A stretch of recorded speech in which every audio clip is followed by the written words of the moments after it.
Jarvis, drop my needle.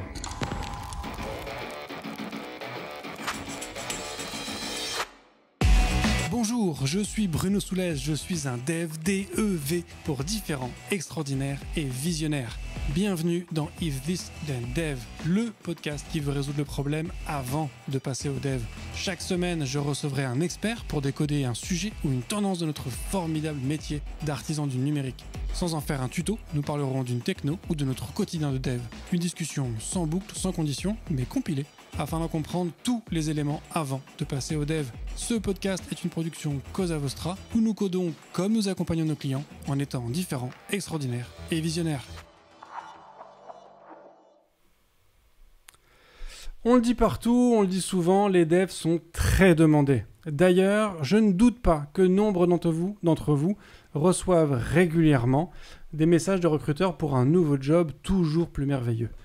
Les chiffres les plus impressionnants disent qu'il se crée chaque année 2 fois plus de jobs de dev dans le monde que de nouveaux devs arrivent sur le marché.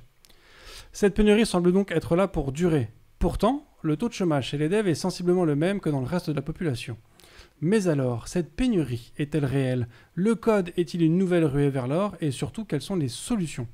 Pour répondre à ces questions sèches, je ne reçois pas Max Rokatanski, mais il s'y connaît en sécheresse. Laurent, bonjour. Bonjour. Alors Laurent, est-ce que tu pourrais te présenter pour les gens qui ne te connaîtraient peut-être pas? Oui, donc je suis Laurent Lejariel, je suis le CTO de Query. Query, qui est une plateforme de publicité digitale sans cookies, sans tracking des utilisateurs, donc à base de sémantique.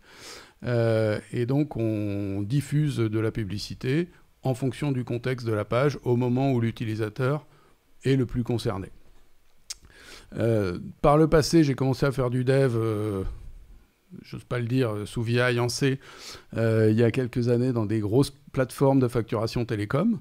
J'ai basculé dans le marketing digital assez vite, en particulier chez Emailvision, une plateforme de marketing automation, où on a envoyé quelques milliards d'emails. Ensuite, j'ai rejoint le display dans une boîte qui s'appelait Azalid, Jabmo depuis, et qui diffusait de la pub B2B, avec du ciblage B2B. En fonction des adresses IP, on était capable d'afficher des bannières de pub à des comptes, à des prospects cibles. Et donc, j'anime des équipes de dev, je dirais de 0 à... j'ai travaillé jusqu'à des équipes de 60 personnes. J'ai travaillé un moment chez Experian, un peu dans le monde de la data. Donc voilà un petit peu mon périmètre. J'ai fait beaucoup de recrutement. Et donc, je pense que c'est dans ce cadre-là qu'on va se échanger aujourd'hui. Du coup, chez Query aujourd'hui, vous êtes combien de personnes? Alors, Query, c'est une trentaine de personnes en tout. Okay. On a divisé à peu près... On a 2 activités principales. Une activité qu'on va appeler Managed, qui est en fait une agence qui diffuse de la pub, qui opère les campagnes pour les clients. Et la partie data, dont l'agence est le premier client, qui fabrique les segments qui permettent qu'on intègre dans les plateformes, dans les DSP, dans les plateformes de publicité pour nos clients. Donc on est une douzaine de personnes à peu près côté data et une vingtaine côté opération. Et quelle est la proportion de développeurs sur ces 30 personnes? On a 3 data scientists et le reste c'est des devs. Donc 7 devs plus moi, donc une douzaine de personnes. D'accord. Donc ça commence du coup à faire une équipe comme assez, qui commence à être conséquente. Donc tu nous dis que dans ton parcours, tu as monté jusqu'à des équipes de 60 personnes. Donc tu as dû effectivement recruter, si le maximum tu as fait une équipe de 60 personnes, j'imagine qu'au cours de ta carrière, tu as dû recruter peut-être environ 200 personnes. Oui, alors les équipes de 60, elles étaient un peu déjà constituées quand même. Oui, mais au fil de ta carrière, avec les gens qui partent, au global, oui, alors si je prends, mettons Emailvision, j'ai recruté, on va dire, 35 devs à peu près en 4 ans. Donc oui, au cumul, j'ai dû recruter à peu près un petit 200 personnes. Et je sais plus compter le nombre d'entretiens que j'ai fait passer, mais de mémoire chez Emailvision, pour recruter 35 développeurs, j'avais dû faire passer 450 entretiens de mémoire. Mais c'est à peu près le ratio. Alors, j'ai des experts du recrutement qui m'ont dit que c'était pas bien, que je faisais trop, que j'avais pas le bon ratio, qu'eux, ils faisaient du 3 pour 1, etc. Bon, c'est arrivé comme ça. Peut-être j'apprenais, peut-être... mais j'avoue que j'ai rarement trouvé Quand je suis allé trop vite, ça s'est jamais bien passé. Donc j'ai préféré toujours mesurer les décisions. Je dirais qu'à l'époque, c'était déjà tendu. Donc on est en 2005, entre 2005 et 2010 à peu près. Mais c'était moins stressant qu'aujourd'hui, je trouve, quand même. Parce que ça, que recruter, c'est déjà un risque en soi. C'est-à-dire que quand même, c'est un coût financier. Tu fais venir quelqu'un dans l'entreprise. Cette personne-là va décaler un petit peu ou même parfois beaucoup l'ensemble des valeurs de la boîte. Enfin, tu vois, ça va prendre du temps aux gens qui sont dans la boîte pour le former. Enfin, donc c'est un investissement qui est non négligeable, plus le temps que tu vas passer, comme effectivement tu le dis, tous les entretiens que tu fais. Moi, le ratio de 1 pour 10 me paraît pas non plus hallucinant.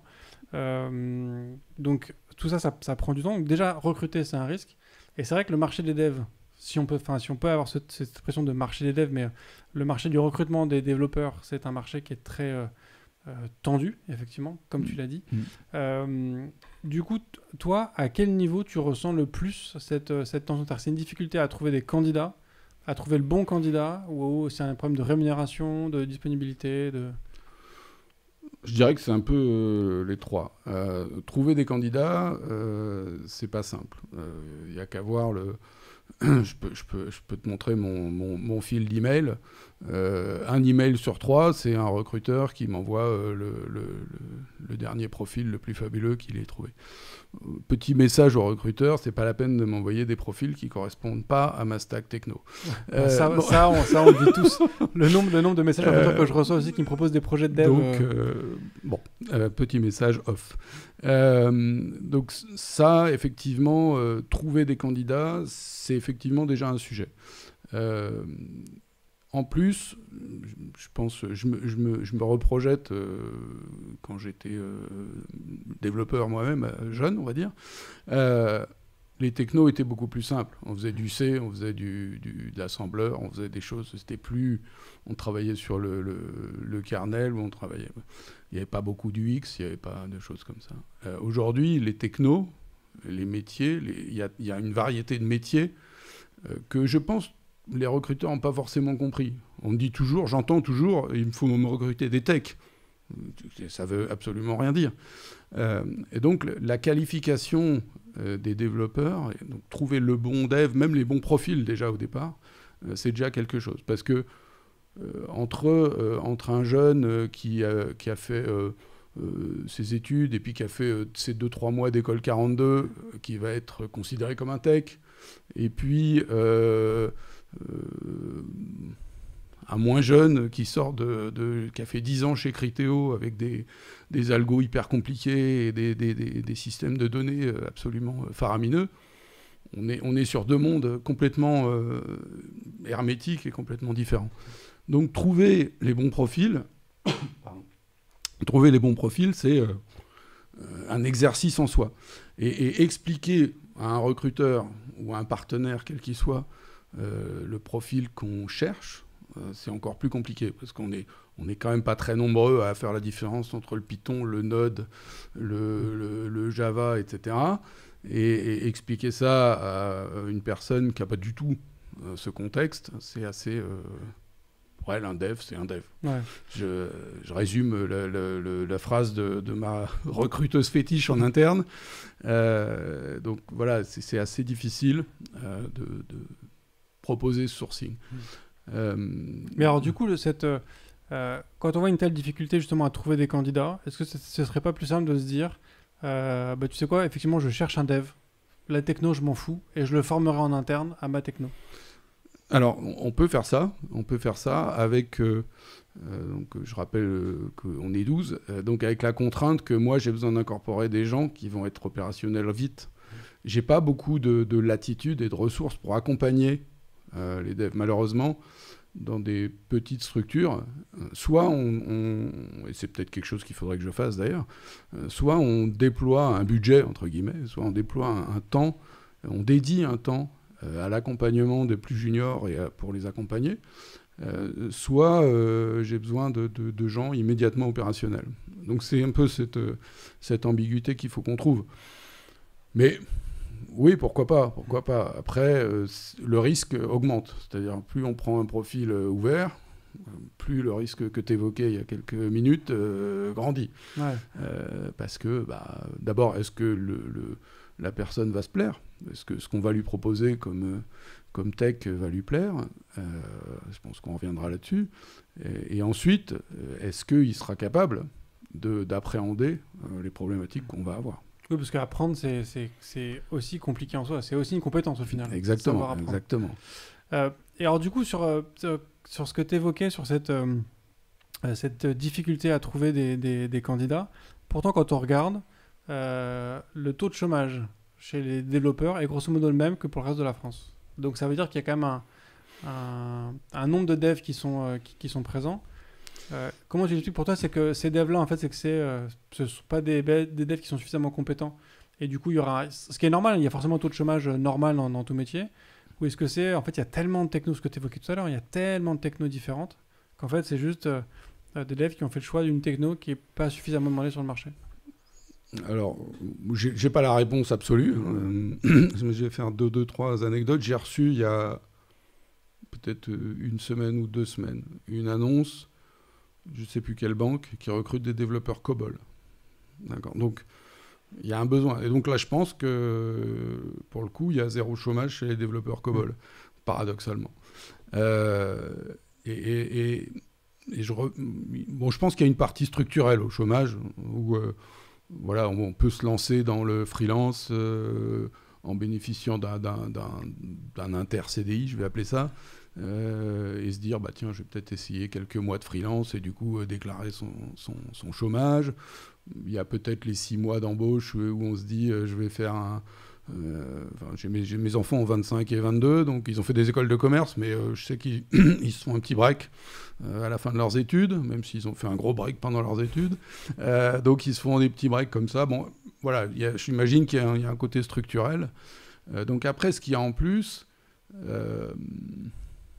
soit il y a des gens très exigeants, parce que j'en ai croisé, c'est trop loin, c'est trop en métro, c'est trop, etc. Soit effectivement on est sur des technos pas du tout adaptés, même si ça devient quand même de plus en plus mainstream. Mais j'ai travaillé dans des boîtes où j'avais des développeurs C, C++, peut-être que le marché est un peu plus tendu, même si je pense que c'est plutôt dans l'autre sens. Mais donc il y a peut-être des technos qui sont plus problématiques. Honnêtement, je ne sais pas l'expliquer. Ouais. Je dirais plus que c'est... pour moi, la partie je vais faire du freelance me semble le truc le plus... le plus où j'ai un projet de vie en remote, et donc le temps que je mette en place ce projet de vie, pour moi, c'est ce qui me semble le plus... parce que le besoin, il est là. Je veux dire, que ce soit des profils... je vais dire juniors, sans que ce soit péjoratif, mais des jeunes qui sortent d'écoles... plus de développement web à des ingés super pointus dans les softs en mécanique, etc. Je vois pas qui peut ne pas trouver de job aujourd'hui, sincèrement. Ou alors sur d'autres problèmes, familiaux, personnels, etc. Mais, alors justement, quand tu parles de cette exigence de certains candidats, est-ce que c'est pas aussi... on va dire normal, c'est-à-dire qu'il y a une telle profusion d'offres pour un dev que forcément tu choisis celle qui remplit le plus de critères, et donc quand tu peux avoir autant de critères que ça, autant en profiter, quoi. Je suis d'accord. Après, là je vais mettre en avant ma vision aussi. Quand je recrute, quand on fait un recrutement, quand on embauche un développeur, donc tu disais que ça impacte l'équipe. Oui, ça impacte l'équipe. Et moi, quand je recrute un dev, j'aime bien recruter quelqu'un en me disant qu'il va progresser. Et s'il progresse, soit je lui fais des propositions en interne qui lui permettront de progresser, soit il ira progresser à l'extérieur, et ça me semble normal et légitime. Par contre, je veux dire, il va forcément perturber l'équipe. Et du coup, j'essaye toujours de recruter, je dirais, alors que je parle du salaire, c'est facile à mesurer, mais en adéquation avec l'équipe. C'est-à-dire que j'ai pas forcément les équipes, et pardon à mon équipe, j'ai pas forcément l'équipe des génies de Google en Californie, j'ai pas forcément des génies de la data science de Facebook, mais j'ai une équipe de gens constitués, et donc j'ai recruter une diva, entre guillemets, là-dedans, c'est pas forcément mon truc. J'ai deux problèmes avec les divas. C'est d'abord le déséquilibre de l'équipe. Et ensuite, c'est que ma diva, elle va faire super bien. Mais ma diva, si elle s'en va, personne ne pourra refaire ce qu'elle a fait derrière. Donc j'ai ce double risque quand je recrute. J'ai jamais voulu céder au fait que si le marché est compliqué et tendu, je vais abaisser mes prétentions d'employeur, si je puis dire. J'ai toujours voulu me dire, non, faut pas... Donc je fais ni la course au salaire à outrance, ni je recherche une superstar de ça et ça. Je suis pas du tout contre l'idée d'embaucher un prestat, par exemple, pour faire une mission extrêmement technique et extrêmement ponctuelle. Le recruter en interne, c'est quelque chose qui est plus compliqué, je pense. Donc, voilà, j'ai cette balance OK, les jeunes, ils ont des exigences, très bien. Moi, je suis un peu old school, depuis tout jeune. Donc, s'il y a 4 stations de métro de plus, il y a 4 stations de métro de plus. Enfin... J'aime bien rappeler que quand on rentre dans une entreprise, on a signé un contrat. Un contrat, c'est bipartite. Donc, auquel l'entreprise s'engage vis-à-vis de toi. Donc, c'est une chose. Mais je te rappelle que tu as quand même un contrat de travail avec où il n'y a pas écrit j'arrive à 11h30, je m'en vais à 19h, quand je veux, je fais ce que je veux, quand je veux. Donc, voilà, cette relation à un double sens, je suis entièrement d'accord avec toi sur cet aspect-là. Du coup, tu le traduis aussi sur le fait que le candidat a des exigences, mais t'en as aussi. Exactement. Exactement. Je ne vais pas supplier, j'évoquais le salaire, enfin, je ne vais pas supplier un candidat de venir chez moi. Non, je pense qu'un recrutement, si je recrute quelqu'un en CDI, c'est vraiment une vision à long terme, c'est vraiment une vision de construction, c'est vraiment une vision d'intégration à un projet d'entreprise. Donc, si c'est 2 mois plus tard, ce sera 2 mois plus tard. Ouais. Mais dans tous les cas, je pense qu'il ne faut jamais sacrifier la philosophie de l'équipe qu'on a montée au profit de j'ai trouvé le profil idéal quand j'ai envie, etc. Alors, ce que je raconte parfois, c'est que quand tu vas dans une boîte, somme toute classique, tu vas au bureau, dans le bureau des DRH, dans le bureau de la compta, dans le bureau des sales. En général, tu as des bureaux assez classiques, assez standards, avec des gens qui sont en costard-cravate, qui ont des horaires assez classiques, les gens sont en tailleur. Enfin, tu vois, c'est un environnement assez classique. Et tu vois, quand tu passes dans les bureaux des devs, en général, tout le monde n'est pas là à 10h, forcément. Il y a souvent des posters sur les murs, des jouets sur les bureaux. Tu sens qu'il y a un environnement un peu privilégié. Et du coup, en fait, la question que je me pose, c'est est-ce qu'au final, tous les devs sont un petit peu divas en se disant, en fait, tu sais quoi, moi, bosser 9h à 18h, ça marche pas. Moi, je bosse mieux le soir, donc, et les boîtes s'adaptent parce qu'en fait, c'est vrai que ça marche mieux le soir, et puis du coup, on s'adapte avec. Parce qu'en fait, il y a tellement peu de devs qu'on s'adapte un peu à ces exigences-là. Ou est-ce que cette vision que j'ai, elle est due au fait que j'ai travaillé que dans des boîtes où la tech était le centre de la boîte, c'est-à-dire que tout tourne autour de la tech, et que du coup, si en fait demain j'allais dans une boîte, je sais pas, peut-être chez PSA, enfin, tu vois, des gens qui font un autre métier, où du coup la tech n'est pas au centre de la boîte, du coup il n'y a peut-être pas forcément ce genre de disparité. Ouais, alors moi le côté, je vais te raconter une anecdote un petit peu rigolote qui date un peu, mais je reviens à l'époque d'Email Vision. effectivement, à un moment, on s'est retrouvé avec les mecs qui arrivaient en short à 11h. Quand je dis short, ça frôlait le pyjama. Ils sortaient du lit avec leurs shorts, etc., etc. Et un jour, et les sales, qui étaient du coup en costard. Et un jour, le patron est arrivé, et lui, il n'est pas du tout tech, et il est pas du tout... pourtant, la tech était au milieu de la boîte. Et il a dit stop tout le monde. Et il a imposé, bon, c'était pas une grande démocratie comme boîte, il a imposé le costume cravate à tout le monde. Alors, avec des résultats mitigés, hein, parce qu'il y a certains devs mettent un costume cravate, le résultat n'est pas forcément mieux qu'un short, mais... et voilà, et c'était devenu comme ça, et au tel point que j'ai des gens qui ne sont pas venus, qui ont refusé l'embauche à cause de ça. Je disais, c'est dommage, enfin, je veux dire, bon, ça te coûte rien. Mais en fait, moi, j'ai trouvé ça peut-être un peu extrême, mais je suis intimement convaincu qu'il faut séparer la vie personnelle du boulot. C'est-à-dire que moi, quand je vais au travail, je vais au travail. Je vais pas, je mets pas la même tenue que quand je vais, j'allais dire à la plage, j'y vais pas, mais quand je vais faire du sport ou quand je vais voir des amis, etc. Donc, il faut se mettre dans l'attitude d'aller au travail. Et c'est d'autant plus vrai maintenant avec le remote. Alors, je sais pas combien d'articles on a lus sur les mecs qui se sont levés en slip ou qui... Mais... je pense que les gens qui mettent en avant ce côté rythmer sa journée, démarrer sa journée de travail, s'habiller, etc. sur le remote, je suis assez convaincu que c'est une réalité. C'est-à-dire que on est au travail, quelque part, on est en représentation. Hein, on est pas jugé, mais on est forcément... on partage avec des gens, on n'a pas de... Il n'y a pas forcément d'intimité avec les collègues. C'est pas quelque chose d'obligatoire. Aujourd'hui, rentrer dans une boîte, ça ne veut pas dire je rentre dans une bande de potes et c'est mes nouveaux amis. Donc, voilà, je pense que cette distance par rapport à la vie personnelle, elle est importante. Et oui, mais en même temps, tu vois, je trouve que dev, on fait quand même aussi un métier qui est très facile à emporter chez soi. Comme c'est un métier qui est quand même très intellectuel, c'est-à-dire que...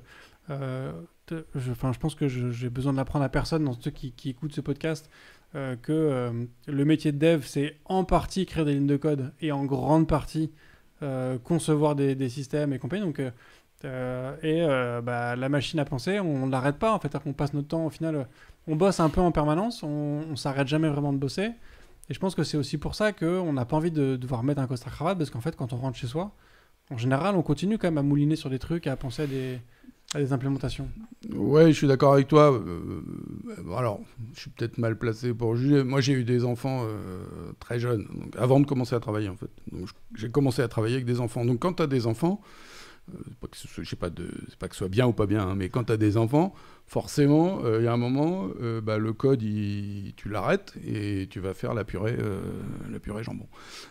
Donc, voilà, il y a effectivement ce côté. Je suis d'accord avec toi, mais est-ce que c'est bien d'être en permanence dans le truc? Je sais pas.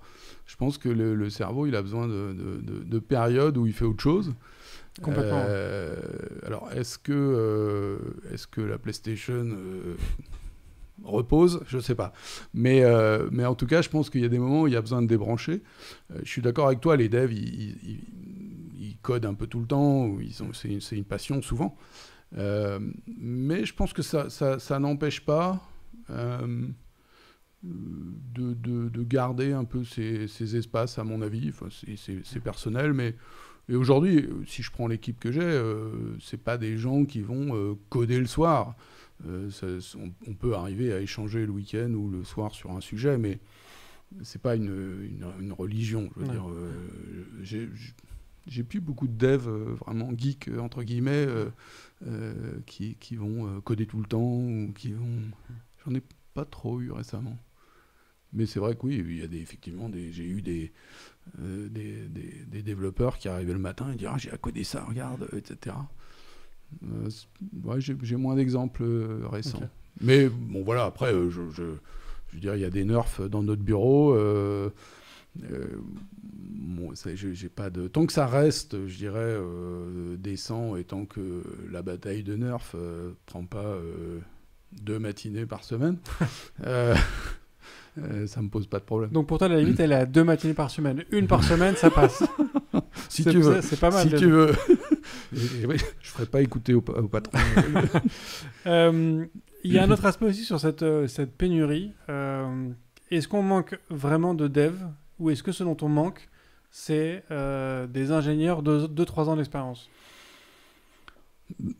Je pense qu'on manque d'ingénieurs. Je l'ai noté dans mes réflexions.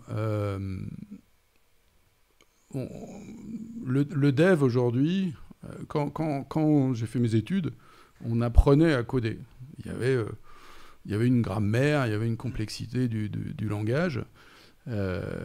Quand je parle du passé, je le parle sans jugement. Hein, mais historiquement, il n'y avait pas tout cet écosystème de sujets. On avait les 6 gros bouquins de X Windows, les 6 gros bouquins des librairies en C.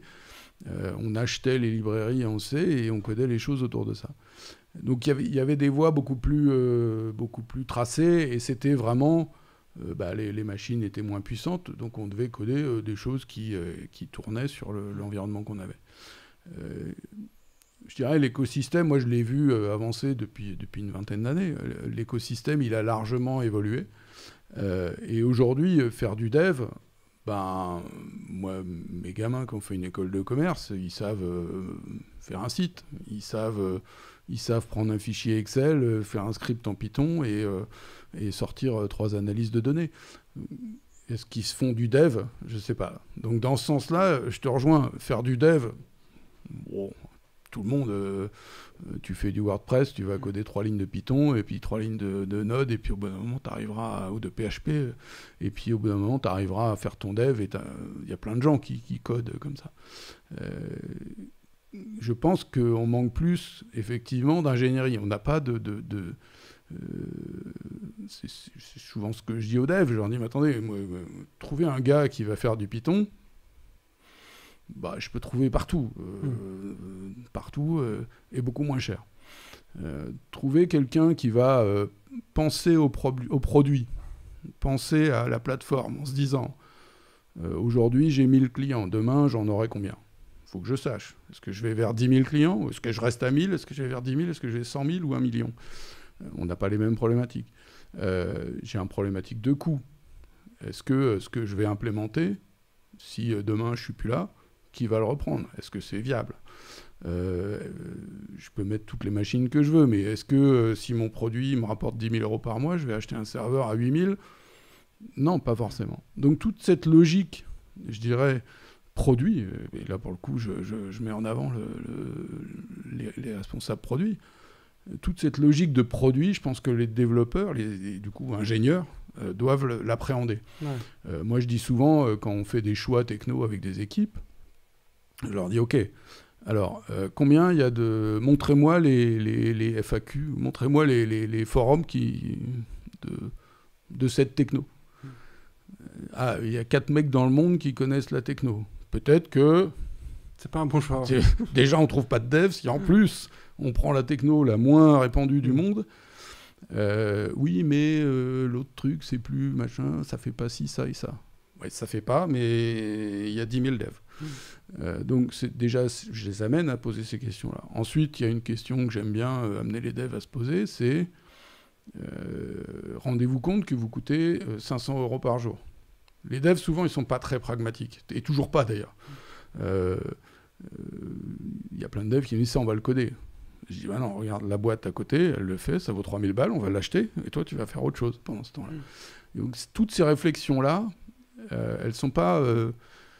c'est pas du dev, mais pour moi, ça fait partie de l'ingénierie, dans la conception d'un produit, dans la conception d'une plateforme, de quelle qu'elle soit. Comment je vais optimiser... c'est un peu vulgaire, mais mon coût à l'entreprise pour fabriquer le meilleur produit et pour donner le meilleur ROI. Donc voilà, c'est un peu c'est là que je trouve qu'on manque de ressources à ces niveaux-là. Donc on peut parler de seniors, on peut parler de effectivement 2-3 ans, mais de gens qui vont avoir les réflexes de se dire, en résumé, ma plateforme, elle va aller en prod. Il y a des gens qui vont devoir la faire tourner en prod. Il y a des gens qui vont l'attaquer. Il y a des clients qui vont s'en servir. Comment je mets tout ça ensemble ? Comme, j'allais dire une contrainte, mais non, comme le cadre de ce que je dois produire. Ouais. J'aime beaucoup ton exemple sur, effectivement, il faut savoir estimer le coût de son temps de travail, c'est-à-dire qu'en fait, le temps que tu vas passer à coder un truc, alors que tu peux l'avoir pour peut-être un peu plus cher à côté, mais en fait, au moins, tu n'as pas à le maintenir, tu n'as pas à le mettre en prod, tu n'as pas à le tester, tu n'as pas à le vérifier. Enfin, c'est tout un gain colossal. Moi, c'est un truc que j'ai appris avec l'expérience, très clairement. Au début, j'étais effectivement comme tous les... En fait, c'est un travers de jeune, c'est-à-dire que tu te dis, je peux tout faire, je suis dev, je sais tout faire, et du coup, on veut tout faire.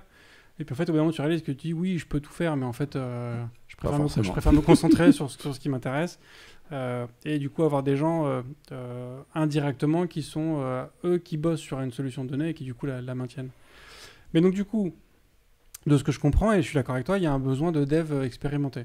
On cherche des gens qui ont...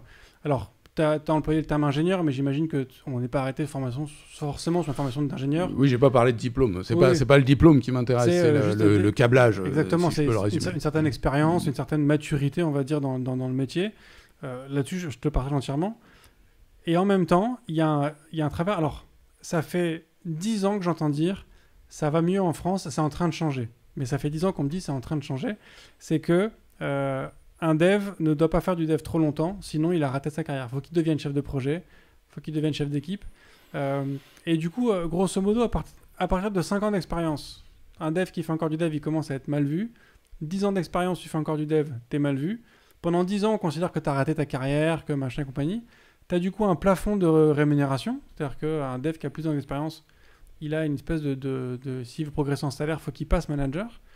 Et c'est uniquement s'il a réussi à tenir 10 ans de plus, c'est-à-dire qu'à partir de 20 ans d'expérience de dev, expert. Là tu deviens enfin expert, mais tu as quand même un trou de 10-15 ans qui est difficile de tenir. Est-ce que c'est pas aussi ça l'origine de cette pénurie ? C'est qu'en fait on force des devs à devenir managers, qui en général ne sont pas forcément de très bons managers, on va pas se mentir. On est d'accord. Et que du coup on se coupe de toute une partie de talents brillants qui pourraient faire des trucs merveilleux. Je pense que ce travers-là, il vient, ça n'est reflété que par mon expérience, mais il vient de ce qu'on appelait les SS2I à l'époque, il vient des ESN, où la voie, je dirais, classique, c'est tu fais du dev, puis tu fais de la conception, puis tu fais du chef de projet. Moi, j'avais bossé, quand je bossais dans les télécoms, pour la facturation, on avait été racheté par Lucent, et c'est là que j'avais découvert que aux États-Unis, donc on parle de avant 2000, c'est là que j'avais découvert que il y avait des voies qui étaient offertes aux développeurs qui voulaient rester dev. Donc il y avait effectivement la voie de prendre plus de lead en termes humains. Et puis, il y avait des voies plus alternatives qui permettaient de prendre du lead et donc d'augmenter de salaire, etc. Et donc, il y avait tout... Bon, c'était américain, donc il y avait tout un système de grades. Et donc, tu pouvais devenir Distinguished Member of Tech, etc. Et il y avait des devs qui gagnaient plus que des commerciaux ou plus que des responsables de projet, etc. Je ne sais pas comment ça se transcrit aujourd'hui. Je dirais que la notion de chef de projet, donc bon, effectivement chez les ESN, ça reste quelque chose de vrai. Est-ce que c'est aux devs de devenir chef de projet ? Je ne pense pas. Si je reviens à mon jeune fils qui s'occupe qui a fait une école de commerce, il est chef de projet. Il s'occupe du déménagement d'une boîte, d'une grosse boîte, donc. Mais il ne connaît rien au dev, il n'est pas dev. Donc, je dirais, la notion de chef de projet, elle n'est pas nécessairement liée au dev. La notion de manager, comme tu dis, et j'ai fréquenté un certain nombre de patrons ou de fondateurs de start-up qui sont devenus de fait les CTO et que c'était en fait une catastrophe managériale. c'est pas inné, quoi. Y a pas, on ne devient pas manager. D'abord, j'entends de plus en plus, moi, à l'inverse, beaucoup de devs me dire « Ah, mais moi, je te préviens, je fais du dev, mais je manage pas. Ouais. » Donc, j'essaye de nuancer. Je lui dis « Mais est-ce que tu sais ce que ça veut dire manager ?» Déjà, on parle pas de manager l'équipe des devs d'Apple. On parle d'avoir un lead sur 3-4 personnes. Donc, les notions de management, elles sont assez relatives aussi. Il va y avoir des techs qui vont être plus lead en continuant à développer. Je pense que c'est une bonne voie, c'est-à-dire d'être un peu la notion Scrum, un peu Scrum Master, tous ces profils-là. Je pense que c'est quelque chose qui fait bien évoluer ce genre de profil. Aujourd'hui, je dirais que tu peux garder du lead, du hands-on, comme disent les recruteurs. Tu peux garder du hands-on tout en étant un lead et progressivement découvrir si tu as envie de manager ou pas de manager. Je pense que moi, mon boulot au quotidien, les gars de mon équipe, ils disent, enfin les gars et les filles d'ailleurs, mais ils disent... il se fait chier, il fait des slides, ça n'a aucun intérêt. Bon, voilà. Donc, je ne sais pas si ça existe encore. Alors, je ne connais pas du tout le monde des ESN et du service, donc probablement que ça reste vrai dans certaines organisations. Je dirais que dans les startups, à mon avis, ça a quand même évolué, je pense. Maintenant, la contrepartie, c'est qu'on ne trouve plus de managers.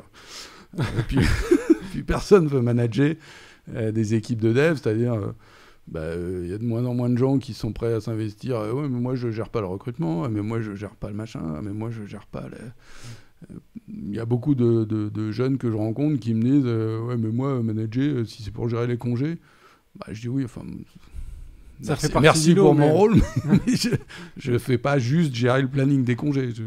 Donc voilà. Je pense qu'on manque de managers. Est-ce que c'est vraiment une problématique de dev ? Peut-être qu'un jour, on aura des non-devs qui seront capables de gérer des équipes de dev, et là, on aura atteint quelque chose d'un peu plus... Peut-être ça va arriver avec les products. Je commence à avoir pas mal de product managers, de product owners. J'en connais un en particulier avec lequel j'ai bossé longtemps, qui a fait une école de commerce, qui s'est lancé dans le produit, qui a fait beaucoup de support de manière avec le téléphone, et qui progressivement s'est mis à coder des petits scripts parce que les devs ils avaient autre chose à faire derrière, pareil, donc il est un peu rentré dans la tech, mais il n'est pas du tout dev. Et lui, il pourrait par exemple, je crois qu'il le fait d'ailleurs en ce moment, s'il entend, je le ferai écouter, il se reconnaîtra, et voilà, il gère des devs en fait. Ouais. Donc ça va arriver, je pense. Et en plus, ce rôle de manager de dev, il y a un travers, c'est que les devs ont besoin d'être encadrés par quelqu'un qu'ils estiment légitime. Il y a quand même c'est difficile d'être manager, je pense, d'une équipe de dev. Alors oui, je suis d'accord, c'est un peu un travers quelque part. C'est que si on ne sait pas parler tech aux devs, ils vous regardent de haut.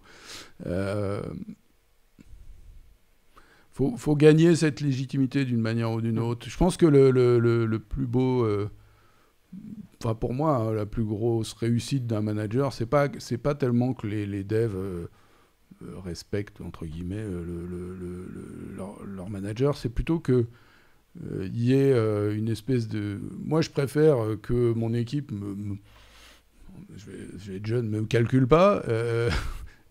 Entre guillemets, mais que par contre, ils bossent ensemble et qu'ils soient capables de se dire putain, on a un problème, on va dans la salle à côté, on trouve une solution ensemble et ensuite on se met en ordre de marche pour le mettre en place.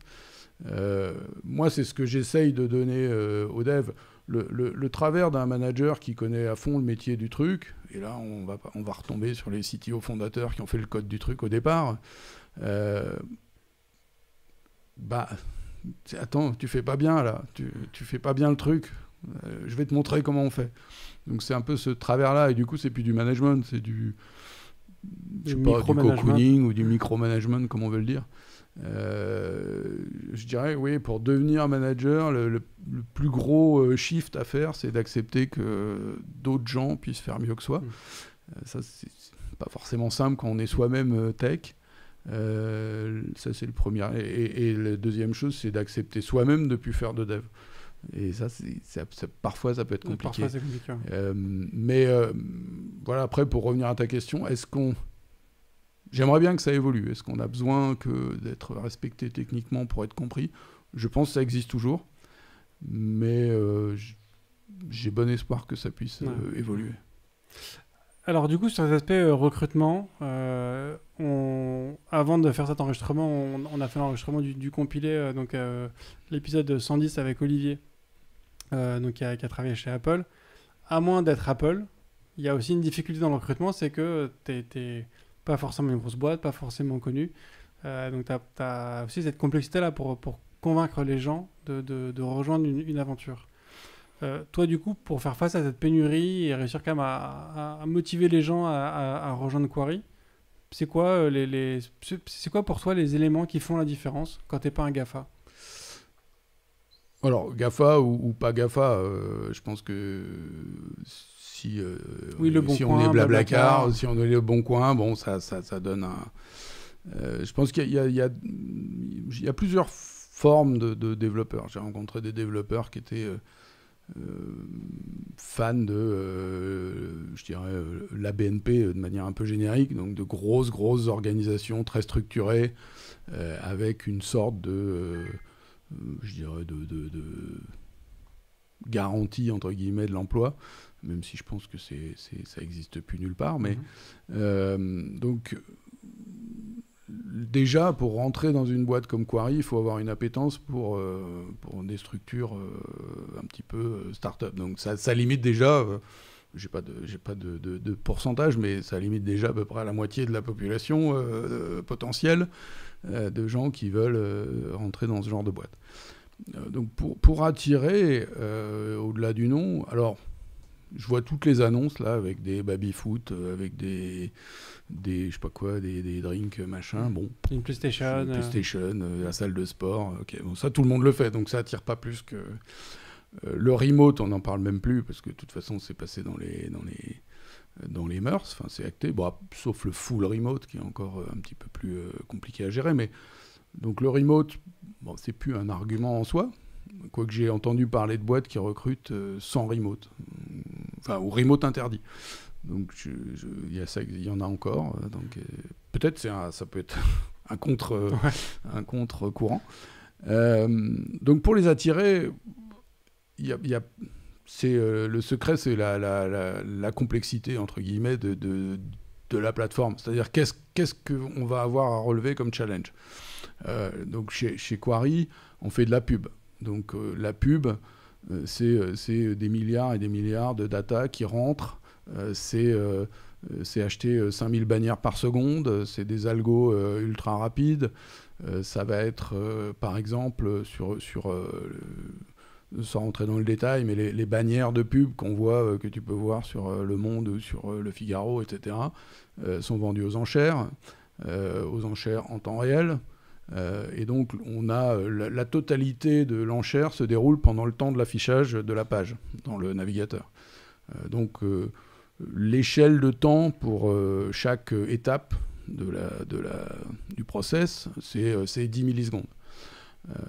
Donc nous, on doit concevoir des systèmes qui vont, en moins de 4 millisecondes, décider si j'achète ou pas cet espace. Donc les gens qui le font sur la base de cookies, ils vont creuser dans leur base de cookies et dire si cette personne est éligible, enfin ce device plutôt, est éligible à mon achat, à mon investissement de pub. Nous, on le fait sur le contexte. Donc, en 4 millisecondes, on doit trouver la page sur laquelle est l'utilisateur, vérifier si on connaît le contenu, trouver le code sémantique et vérifier si la campagne programmée s'adapte à cet achat. Donc voilà, le challenge, si je dis ça à un dev, je vais lui dire tu as 4 millisecondes pour trouver en 1 parmi 1 milliard la décision d'achat. Bon, je dirais pas que ça leur fait briller les yeux, il ne faut pas non plus, mais voilà, c'est des choses qui sont un peu challenging, qui sont intéressantes à voir pour eux, parce que, voilà, il y a une vraie complexité, il y a un vrai sujet. Donc, mais du coup, tu te dédies, comment dire ça, tu te restreins en fait à un profil de dev intéressé avant tout par le challenge technique, parce que c'est ton critère à toi, mais du coup alors, du coup j'imagine que c'est plus intéressant pour toi du coup de pas avoir des devs qui effectivement veulent être pépères et être un peu cachés, mais du coup tu fais aussi un choix de ce côté-là en fait. Alors oui, je fais ce choix-là, d'abord parce que ça correspond à la réalité de ce qu'ils vont faire au quotidien. Je pense pas qu'on puisse être pépère dans ce genre de boîte-là. Hein. Je pense pas qu'il y ait beaucoup de devs qui aspirent à être pépère, mais voilà. Mais je pense que de notre échelle, même à l'échelle de Blablacar, on rentre pas chez Blablacar pour être pépère. Je pense pas. Enfin, je le souhaite pas, Olivier en tout cas. Mais non, moi j'ai pas. Quand on fait du marketing, déjà il y a beaucoup de devs qui vont dire ah ouais mais moi le marketing j'aime pas. J'aime pas parce que ça fait un peu intrusif, ça fait un peu. Mais la réalité du marketing sur Internet, sur les applis aujourd'hui, c'est que le directeur marketing aujourd'hui, il a un budget beaucoup plus gros que le DSI dans les 3/4 des boîtes. Il y a des fortunes. Enfin, la fortune de Google, c'est pas taper. Je cherche des chaussettes dans leur petite bannière. La fortune de Google, c'est la pub. L'intelligence des algos, etc., il est dans la pub. Donc ces plateformes marketing, elles génèrent une complexité et des challenges techno assez forts. Toute la data science aujourd'hui, peut-être pas tout, mais une grande partie de la data science, son boulot, c'est de trouver les gens les plus appétents à acheter ton produit. C'est peut-être un peu réducteur, mais c'est un peu ça. Donc, ouais, aujourd'hui, moi, au-delà de l'ambiance où effectivement je vais forcément cibler des gens qui cherchent des petites équipes et qui cherchent des gens de leur âge et qui cherchent dans le sentier et qui cherchent un petit peu cette ambiance. Au-delà de ça, j'ai pas de CE à vendre, même si notre responsable des activités, elle se démène et qu'on a effectivement plein de choses par rapport à la taille de la boîte. Et je le remercie. Mais voilà, j'ai pas le CE de la RATP, j'ai pas on n'a pas des fonds colossaux, donc on s'adapte. Et aujourd'hui, la réalité des gens que je fais rentrer, c'est qu'ils sont intéressés par la complexité du challenge, quelque part la nouveauté, parce qu'il n'y a pas grand monde qui comprend ces problématiques. Enfin, on n'a pas beaucoup d'experts. Moi, j'ai un mal de chien à recruter quelqu'un qui sait faire de la pub déjà. Et du coup, c'est plus un critère que tu recherches aujourd'hui, du coup, parce que c'est trop compliqué à trouver. Alors, un expert en publicité programmatique, ouais. J'ai arrêté de chercher. J'ai recruté 2 personnes récemment qui viennent de ce monde-là, donc qui assurent la seniorité dans l'équipe. Donc, je dirais que j'ai réussi à staffer ce côté-là. Mais oui, un expert programmatique, c'est des gens qui sont extrêmement courus et extrêmement demandés. Alors on a travaillé, je ne sais pas si ça fait une transition, mais on a travaillé avec une équipe de prestataires en Sibérie. Les pays de l'Est se sont largement mis à ce genre de techno. Et donc ils ont développé une expertise dans les plateformes de publicité programmatique. Et du coup, voilà, après, on en parlera peut-être plus tard, ça a des contreparties. Ouais. Mais voilà, oui. Comme tu dis, probablement, je vais adapter les profils que je recrute. Alors, j'attends à ce qu'ils soient autonomes technologiquement, mais par contre, j'attends pas à ce qu'ils connaissent le métier ou les problématiques, parce que sinon, je trouve pas. Donc, j'ai un petit peu... je suis pas parti sur des juniors à qui je pourrais apprendre, je suis parti sur des plus seniors à qui je vais plutôt apprendre le métier que la techno. Je vois. Du coup, allons sur ce sujet-là. On reviendra à d'autres sujets s'il faut plus tard. Mais donc, effectivement, C'est aussi un moyen de contrecarrer cette pénurie, c'est du coup d'aller faire appel à des devs ailleurs. Dans ton parcours, tu m'as raconté que tu as eu l'occasion de travailler avec des studios de développement un petit peu partout dans le monde. Donc là, tu nous as parlé de la Sibérie. Donc on va commencer par celui-là. Du coup, comment ça s'est passé pas la Sibérie, c'est-à-dire la Sibérie. Sibérie, ouais. La Sibérie, comment ça s'est passé du coup tous les pays de l'Est ont dit qu'ils ont ils ont un aspect mathématique qui est quand même assez qui s'y prête bien. Comment s'est passée ton expérience avec un studio de dev en Sibérie? Alors, c'est pas moi qui ai recruté l'équipe, c'est Geoffrey qui avait démarré ça. Donc c'est une équipe de dev dans une ville, c'est la 3e ville de Russie, qui s'appelle Novosibirsk, et qui est donc en Sibérie. Et ils ont un pôle, enfin je sais pas comment ils se sont retrouvés là, mais il y a un pôle d'expertise à cet endroit-là, de gens qui font des plateformes programmatiques. Quand je dis des plateformes programmatiques, c'est développer des systèmes pour acheter de la publicité en temps réel, c'est développer des systèmes pour les publishers, pouvoir mettre connecter leurs annonces aux ad exchange, etc. Bon, ils ont développé cette expertise, ils sont plutôt bons. Voilà, après, en termes de coûts, ils sont imbattables. Ouais. Enfin, si je compare à la France, c'est... Donc on a bien bossé avec eux. Je dirais que c'était une expérience plutôt riche. Mais il y a une barrière de la langue quand même, non? Alors, il y a une barrière de la langue, il y a une barrière du décalage horaire. Et avec les Russes, il y a une barrière je dirais, de la façon d'être ou de la façon de travailler. Ils ne sont pas câblés comme nous, si je peux le dire. Et donc, ils ont une approche beaucoup plus directe ou beaucoup plus cash. Alors, est-ce que aussi c'est parce qu'ils sont prestats? Peut-être. Mais en tout cas, voilà, ils étaient vraiment c'est vraiment une équipe de prestataires. Donc, je soumets des tickets, Jira pour ne pas les nommer. Ils me traitent mes tickets Jira avec plus ou moins de qualité. Je teste les tickets Jira, etc. Donc, ça induit une complexité de gestion locale. Ça induit forcément un surcoût produit quelque part. La barrière de la langue, oui, là pour le coup elle était compliquée parce que dans l'équipe il y en avait que 2 qui parlaient anglais. Du coup un peu challenging. Et encore anglais. Donc j'avais réussi à convaincre le patron d'embaucher un chef de projet pour quand même atténuer. Donc ça s'est bien passé avec un chef de projet. En fait, je dirais que pour que ça se passe bien dans ce genre de contexte, il faut qu'il y ait vraiment un lead. Il faut qu'il y ait 2 personnes de chaque côté qui se comprennent au quotidien et qui se parlent au quotidien. Après, dans le contexte dans lequel on l'a fait, est-ce que le produit n'était pas trop ambitieux par rapport au nombre qu'on était, etc. Ça, c'est un autre débat. Mais je dirais que cette prestation en Russie, elle a été plutôt bénéfique. C'est-à-dire que pour un coût plutôt raisonnable, ils ont développé une plateforme qui fonctionnait.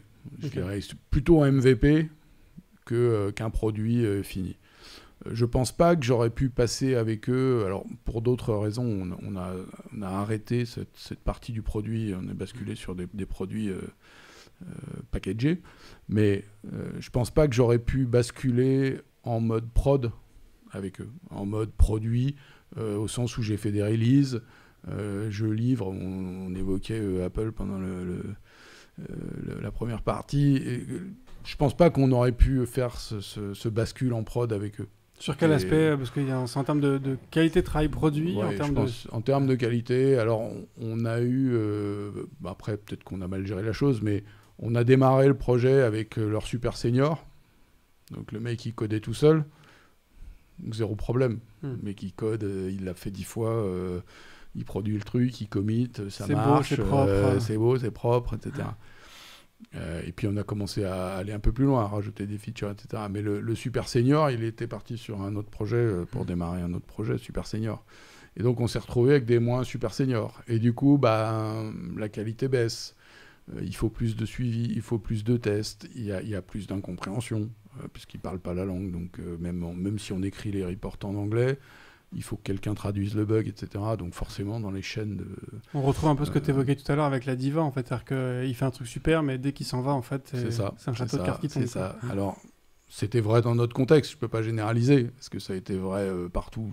Je ne pense pas. Mais oui, on reposait sur une diva russe. Et du coup, on n'a pas... Mais... C'est une Castafiore, du coup, si c'est une diva russe. Ouais, c'est ça, ouais. Oui, il était russe, je sais pas. En tout cas, on ne serait pas passé en prod. Et une des ambitions qu'on avait à un moment, et c'est pour ça que je parlais des développeurs programmatiques, c'était de recruter un expert du programmatique en France qui aurait pu, lui, chapeauter ce projet sur le plan technique, gérer les archives, etc. Et c'est là qu'on n'a pas eu cette personne. Et du coup, personne chez nous n'était capable de challenger cette équipe en leur disant « mais là, vous n'avez pas choisi la bonne techno ». Donc, on s'est reposé sur eux. Et c'était pas forcément la bonne approche.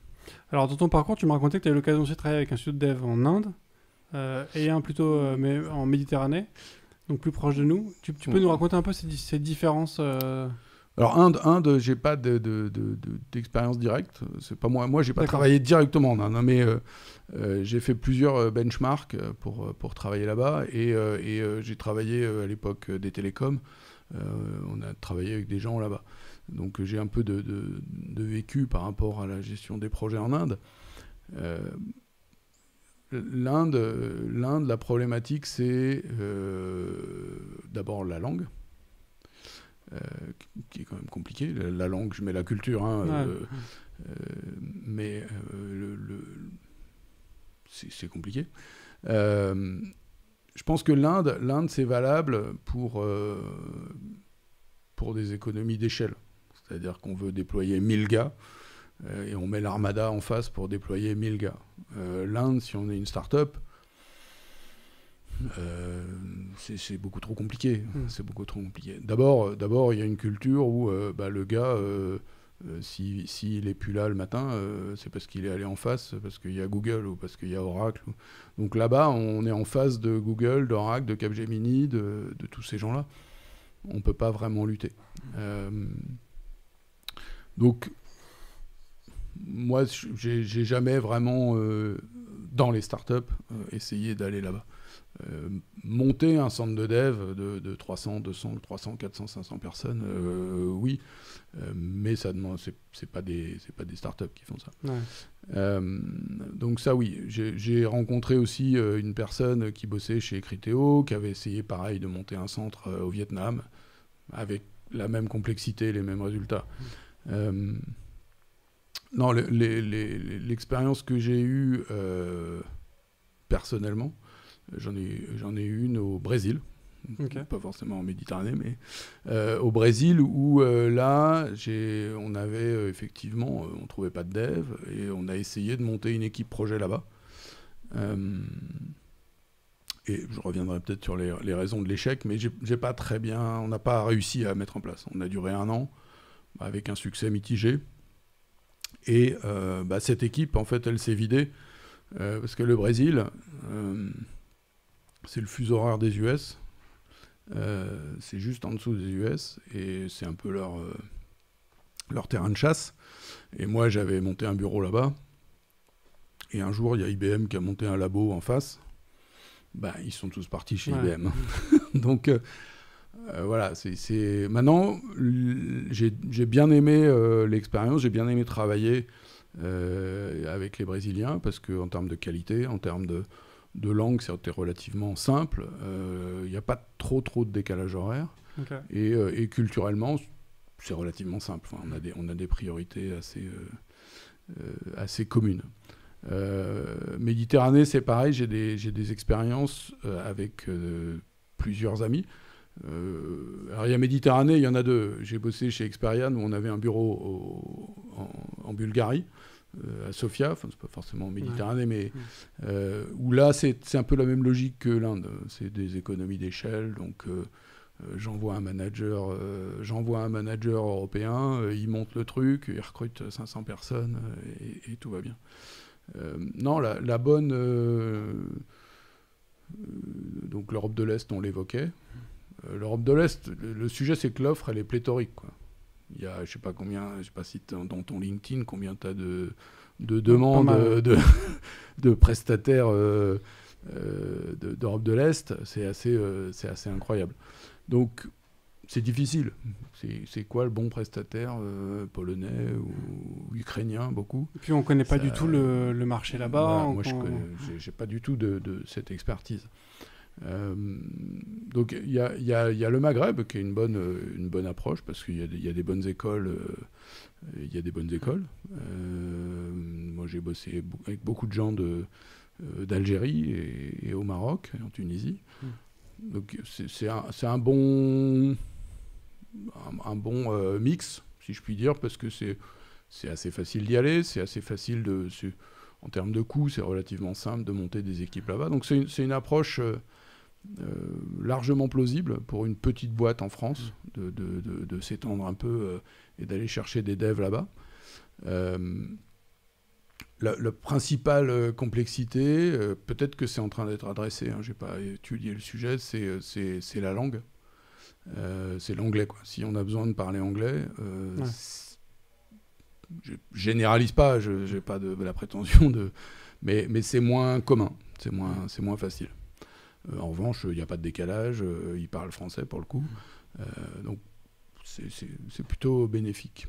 Je ne l'ai pas fait, moi, à titre perso, mais voilà, donc je dirais dans cette opportunité pour compenser un manque de dev, il faut être assez prudent parce que n'importe quel patron, il va dire t'as qu'à prendre des mecs en Inde, t'as qu'à prendre des mecs je sais pas où. Il faut quand même mesurer, il y a pas mal de choses à prendre en compte avant d'aller chercher des ressources offshore. D'abord, c'est pas si on veut gérer des tickets, le produit doit être assez mature. Un produit en démarrage, faire des Jira, s'il n'y a rien en prod, s'il n'y a pas de use case, s'il n'y a pas de test, etc., c'est compliqué à matérialiser. Et s'il faut expliquer son métier dans une autre langue à des gens dont c'est pas la culture, ça devient encore plus... Donc, je dirais, l'offshoring, moi, de ma faible expérience, parce que j'ai pas de... ce que je dis, c'est que ça demande un investissement personnel. C'est-à-dire qu'il y a forcément quelqu'un de la boîte qui doit aller sur place fabriquer la boîte. C'est-à-dire que l'esprit de la boîte ou transmettre, faire le lien. Voilà, faire le lien, créer les valeurs, c'est peut-être un peu fort comme mot, mais créer les valeurs de la boîte, créer la logique, ramener l'ambiance un petit peu. Les gens, ils vont être en distant, donc on évoquait tout à l'heure les batailles de nerfs et l'ambiance dev. Comment je partage ça, sans forcément le recréer, mais comment je partage ça, comment je fais participer, comment je force les équipes, je vais dire, internes, à pas oublier les remotes, parce que ça c'est... Moi j'ai essayé plein de trucs, j'ai mis des nests, j'ai essayé des nests, tu vois, les caméras de surveillance, là. J'avais mis des nests dans tous les bureaux et je projetais sur des télés, donc ils voyaient les... Bon, c'était pas mal, après ça peut avoir des contreparties, mais en termes de bande passante, c'est pas forcément le truc le plus écolo, mais... voilà, donc il y a un peu une rigueur à créer des deux côtés. Donc le fait de faire de l'offshore, c'est pas mon équipe locale, mon équipe en interne, je veux dire en France, mon équipe française, ils balancent des tâches et ils s'en foutent. Non, il faut arriver à créer cette alchimie qui, si les cultures sont extrêmement diverses, peut créer encore plus de complexité. Ouais, c'est en effet difficile de ne pas créer juste un bout de la boîte qui est en fait juste exécutant ou juste presta, en fait, ça sert absolument à rien. C'est ça. Nous, chez Cosa Vostra, on a une partie de nos équipes qui sont à Tunis. On a une bonne partie de l'équipe de dev qui est là-bas. Et c'est vrai que ça passe très bien, en fait. On est... je reconnais tout ce que tu disais. C'est vrai qu'en termes de niveau d'études, de compétences techniques. On est très proche des devs en France. En termes de langue, on parle tous français. En termes de fuseau horaire, il y a 1 heure de décalage, donc c'est autrement dit rien. Donc effectivement, c'est ça que c'est facile d'y aller, sauf pendant le Covid, forcément, où c'était un peu plus compliqué. Mais c'était effectivement pas loin. Toi, du coup, tu me disais aussi que tu as eu l'occasion de travailler avec l'île Maurice, c'est ça ? C'est ça. Donc, chez Azalide, je me suis posé toutes ces questions. Donc, mon patron m'a dit, t'as qu'à aller en Inde. Je lui ai dit, écoute, ok, donc je ne vais pas redérouler ce que je viens de dire. Mais voilà, donc il nous restait des alternatives, effectivement, le Maghreb, où on était sur les pays de l'Est à l'époque. Et puis, on a rencontré un gars qui nous a dit, mais attendez, moi, j'ai monté une équipe de dev, c'est des web devs, j'ai monté une équipe de web dev à l'île Maurice, allez voir.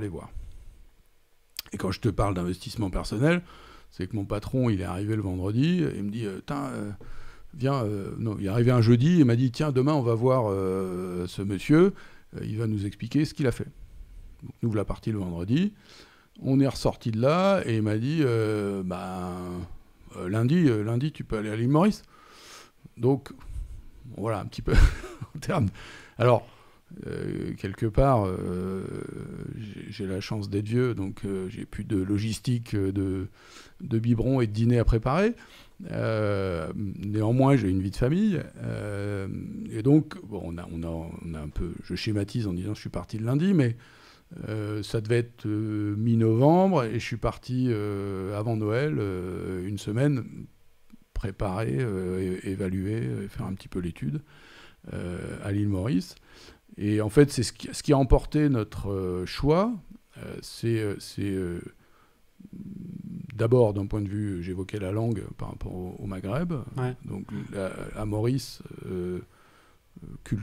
pas culturellement, par l'éducation, tout le monde parle anglais, français, couramment. Y a, le vivier n'est pas colossal, mais il y a des bonnes formations techniques. Il y a une bonne infrastructure, donc il y a du réseau, il y a de la fibre, il y a tout ce qu'il faut. Question, c'est très business friendly. Je ne vais pas tomber dans les clichés du Maghreb, mais le business peut être plus compliqué si on n'a pas de soutien locaux. Maurice, c'est plus simple. C'est tout petit, hein, donc les relations sont plus faciles. Et puis l'alternative pays de l'Est, puisque moi j'avais cette expérience brésilienne où je dirais l'échec était partiellement dû au fait que je ne m'étais pas assez impliqué. Donc je ne voulais pas reproduire ça. Donc j'ai dit, ok, moi je veux bien le faire, mais je m'implique. À titre personnel, je préférais m'impliquer à Maurice qu'en Ukraine. Je peux comprendre le choix. Je ne sais pas si tu as besoin de le justifier, mais... Si c'était pour y passer quelques mois, j'ai préféré ça. Donc voilà, et puis après, il n'y a pas de décalage horaire, il y a peu de décalage horaire. Donc voilà, il y a pas mal d'arguments. C'est en fait assez proche du Maghreb, en termes de distance, de décalage horaire, pardon, de facilité business, etc. Par contre, on rajoutait l'anglais et on rajoutait un petit peu la simplicité business. Okay. Donc on a fait ce choix-là. En revanche, je suis rentré et j'ai dit à ma femme, va falloir que j'aille passer 6 mois à l'île Maurice. Bon, elle m'a dit, bon d'accord, mais... je viens non, parce qu'elle travaille, donc elle ne pouvait pas me rejoindre, elle ne pouvait pas me suivre. Bon, on s'est quand même organisé des sessions pas désagréables. Et puis j'avais quand même ménagé des plages. Je faisais 5 ou 6 semaines sur place et je rentrais 1 semaine ou 2 en France. Okay. Parce que j'étais resté CTO de la boîte en France, donc, de l'équipe en France. Donc j'ai dû conjointement assumer le rôle de CTO. Donc ça m'a permis de tester le remote. J'ai fait du Covid avant le Covid. Et en même temps de démarrer l'équipe côté Maurice. Je vois. Top, super expérience. Alors, pour essayer de revenir du coup sur les aspects recrutement avant d'essayer de conclure, on a parlé du coup de ce niveau de seniorité qu'on recherche et qui est aussi une des raisons de cette pénurie. En fait, c'est surtout une pénurie de seniorité. Comment est-ce que toi, tu perçois toutes ces formations qui fleurissent de plus en plus sur tout un tas de technos divers et variés qui sont plus ou moins courtes ou plus ou moins longues selon les cas. Est-ce que et les autodidactes de manière générale, est-ce que si c'est des profils qui pour toi peuvent répondre à cette pénurie ou c'est pas encore Je dirais sur les formations École 42 et autres piscines, on n'a pas beaucoup de recul. Donc il y a toujours certains profils qui vont émerger de là, forcément avec des expériences. C'est toujours un peu le challenge. J'ai mangé à midi avec un jeune CTO avec lequel j'ai travaillé, et lui, il a recruté un gamin sorti d'école qui est devenu, qui en fait s'est avéré un super dev et un super collaborateur, et donc je lui dis, tu as une chance infinie. Donc sur ces formations, j'ai pas spécialement d'avis. Je pense pas qu'ils forment à faire de l'ingénierie comme on l'évoquait au début de l'entretien. Ils forment à faire du code, à débrouiller des situations, à bidouiller, et effectivement certains profils vont forcément continuer à s'auto-former. Donc moi j'ai pas d'a priori pour recruter quelqu'un qui est autodidacte ou quelqu'un qui n'a pas le bac, ou j'ai pas de sujet là-dessus. En revanche, ce que je peux constater, c'est que ces formations, elles sont légères par rapport à un besoin d'ingénierie pour l'instant. Maintenant, je dis ça, quand j'ai démarré, moi je suis sorti d'école il y a assez longtemps, et j'ai commencé à travailler avec les premières promos de l'EPITA. Et pour nous, l'EPITA, à l'époque, l'EPITA, c'était l'école 42 de maintenant. C'était vraiment et avec tout le respect que j'ai pour les gens qui ont fait l'EPITA. Mais c'était ça, historiquement. Et aujourd'hui, il se trouve que c'est la référence quasiment des écoles d'ingé. Donc les choses évoluent. Je pense qu'il y a de très très bonnes choses qui vont sortir de toutes ces écoles, des bootcamps, voilà, chercher le mot un petit peu, de tous ces bootcamps. Ça ouvre la techno à plein de monde. Je pense que ça remet aussi en perspective la réalité des complexités technologiques, c'est-à-dire que faire un site web, faire du SEO, c'est pas un métier de dev, c'est un métier plus de business à mon avis. Faire un site web, il faut comprendre qui va l'utiliser, il faut comprendre le besoin de l'entreprise, il faut comprendre la tech, elle devient quasiment annexe dans ce sujet-là, parce qu'il y a tellement d'outils, il y a tellement de... Donc faire du SEO, c'est une expertise de comprendre Google, comprendre comment ça fonctionne, comprendre ce qu'on veut exprimer, comprendre à quel endroit. Mais tech, pas vraiment. Ouais. Donc les métiers de la tech, ils restent toujours assurés par les gens qui ont fait l'EPITA, etc., dans le gros dans la masse. En revanche, je pense largement qu'il y a des gens qui vont sortir de ces bootcamps avec ces compétences et qui vont les développer. J'essaye en tout cas de ne pas avoir d'a priori sur la formation des gens. Et après, si moi je recrute des seniors, si le type il sort de Criteo, je ne me pose pas de questions sur ce qu'il a fait. Ouais. Si le type, ou la jeune femme d'ailleurs, mais si la personne sort de chez SAP ou de chez Microsoft, suivant le profil, s'il a fait du dev, ou si c'est Olivier qui a fait du dev chez Apple, je pense qu'il y a un background technique implicite. Donc voilà, c'est plus ce que va me raconter la personne. Peut-être qu'on peut finir sur ce sujet-là de comment tester le bon dev, comment savoir que c'est le bon. C'était justement ma question d'après, c'était ma dernière question. Donc voilà, c'est là que le plus gros challenge de recrutement, c'est comment savoir si c'est le bon ou pas. Parce qu'on a dit que c'était difficile de trouver le profil, maintenant c'est difficile en plus de le valider. Et alors du coup, toi, comment est-ce que tu valides ça? C'est quoi t'as des tests techniques, whiteboard Alors j'ai eu plusieurs époques. Il y a une époque où je me servais d'un truc qui s'appelle Coding Game, qui organise deux choses. Ils organisent des sessions de dev sponsorisées par les boîtes où c'est des concours, un peu des concours de dev. Bon, ça, j'ai pas fait. Et en revanche, ils permettent de faire des tests en ligne. Et le test en ligne, c'est le truc le plus révélateur, quoi.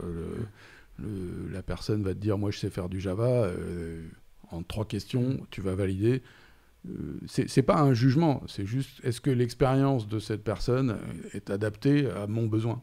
Donc moi je vais poser des questions qui en termes de complexité vont correspondre à mon besoin. Et toujours je dis aux candidats, je vous juge pas, je fais en sorte que c'est juste estimer l'adéquation entre ce qu'ils savent faire, ce que toi tu as besoin. Que vous n'allez pas être perdu et que nous on va pas être perdants. Pas mal. Donc voilà, là chez Quarry on a fait un petit peu différemment, on fait faire un use case, un petit use case, un truc tout bête, écrivez-moi une petite page web où je tape quelque chose et ça me renvoie un résultat dans une base de données ou quelque chose, non, dans un GitHub. Écrivez-moi une petite page web où je tape un nom de repo, et ça me liste l'ensemble des repos d'un GitHub. Rien de... Mais moi, et ensuite, présentez-le en une petite demi-heure. Donc, le rendu et le code. Donc, ça permet de valider plein de choses, en fait, en rapidement. D'abord, la motivation. Parce qu'il va passer... Faut pas que l'exercice prenne 3 jours. On n'est pas non plus... Moi, j'ai eu des recruteurs qui m'ont dit « Oui, faites-nous des slides sur comment vous voyez l'avenir de la boîte. » Je dis « Les gars, non !» Donc, faut que ce soit rapide. Faut que la personne, elle y passe 1 heure. Et voilà, ça valide le sujet. Ça permet de valider un petit peu les appétences clients. C'est-à-dire qu'en fonction de la façon dont va être présenté le sujet, on le voit vite. Et puis après... Avec un autre dev, ça permet de valider un petit peu la structure du code, la façon dont il a été organisé, etc. Mais je pense que c'est un bon filtre. Et à mon avis nécessaire par rapport au dev, parce que justement, il y a tellement de variétés que tout le monde se dit dev, tout le monde dit j'ai fait du PHP, tout le monde dit j'ai fait du Python, tout le monde dit j'ai fait du... Après, moi j'ai fait du Python, mais je ne sais pas faire du Python comme les devs. Donc, Qu'est-ce que tu penses du coup des tests techniques qu'on a dans les GAFA où ils te demandent de recoder un algorithme de tri en bubble sort ou je ne sais quoi? Moi, je connais pas. J'ai pas pratiqué. J'imagine que ça correspond à leurs besoins. Ils cherchent des stars. De mémoire, j'avais un collègue qui avait passé les entretiens chez Google où on lui demandait, où il fallait qu'il présente 3 thèses, 3 résultats de recherche qu'il avait fait, etc. Et effectivement des exercices de... Bon, ouais, j'ai pas d'avis. Je pense que ça, à mon avis, ils ont un tel filtre de cas. Est-ce que c'est toujours vrai d'ailleurs? Je sais pas. Je crois que ça commence à changer, mais pour beaucoup, tu as encore ce même genre d'entretien. Donc je pense que ils aspirent à recruter les meilleurs des meilleurs. Puis ça fait partie de leur putain, j'étais recruté chez Google, quoi. C'est voilà, c'est un peu le côté. Donc je pense que d'un côté ça fidélise aussi les gens sur le long terme, parce que une fois que tu l'as recruté, faut garder les gens. Ce sera peut-être un autre podcast, mais non, j'ai pas de sujet là-dessus, j'ai pas d'expérience. Est-ce qu'ils vont trop loin? J'en sais rien. Le présent nous montre qu'ils ont raison. Enfin, ils ont construit des boîtes absolument incroyables. Alors, je ne pense pas que ce soit exclusivement lié à la façon dont ils ont recruté les devs, mais oui, ils ont des filtres qui correspondent au niveau de leurs exigences. Est-ce que ces filtres correspondent à tout le monde? J'ai jamais vu personne dans une petite boîte qui m'a demandé de faire le même genre de test. J'imagine qu'il y a des gens qui ont essayé de l'appliquer à toutes les échelles. Bon, moi j'ai passé des tests plutôt les tests classiques de personnalité, ça m'a pas choqué, ça me pose pas de problème. J'ai jamais eu à passer de tests de dev parce que j'ai pas eu, mais non, ce niveau-là, je sais pas dire. Je vois, très bien. Mais À mon avis, c'est adapté qu'à eux. Ouais. On revient sur les problématiques initiales à leur échelle, ça marche. À leur échelle, ça marche. Top. Merci beaucoup, Laurent, pour tout ça. J'aurais une dernière question, qui est la question rituelle du podcast IFTTD. Est-ce que tu es plutôt espace ou tabulation ? Alors, plutôt espace, parce qu'après, j'y retrouve mes petits. Ça marche. Merci beaucoup, Laurent. Merci. Et merci à tous de nous avoir écoutés jusque-là. J'espère que vous avez apprécié cette discussion, un petit peu moins tech que d'habitude, mais ça fait du bien aussi parfois de pas juste parler d'implémentation et de structure de code. Je pense que c'est important aussi de parler de cette pénurie, comme on l'a vu avec Laurent. C'est une pénurie qui est parfois peut-être un peu plus ressentie que réelle, mais il y a quand même un fond de vérité dans ce besoin de développeurs. Et j'espère qu'on vous aura donné des billes si vous êtes CTO sur comment trouver de meilleurs candidats, si vous êtes dev, comment trouver le job de vos rêves. Voilà, il y a tout un tas d'épisodes qui peuvent vous aider dans ce sens-là, de façon sur ce podcast, que vous pourrez trouver bien évidemment dans les différents liens de la description de ce même épisode. Voilà, je vous remercie toujours de continuer à partager ce podcast autour de vous. Je vous souhaite une excellente fin de semaine. Je vous dis à la semaine prochaine. Et d'ici là, codez bien.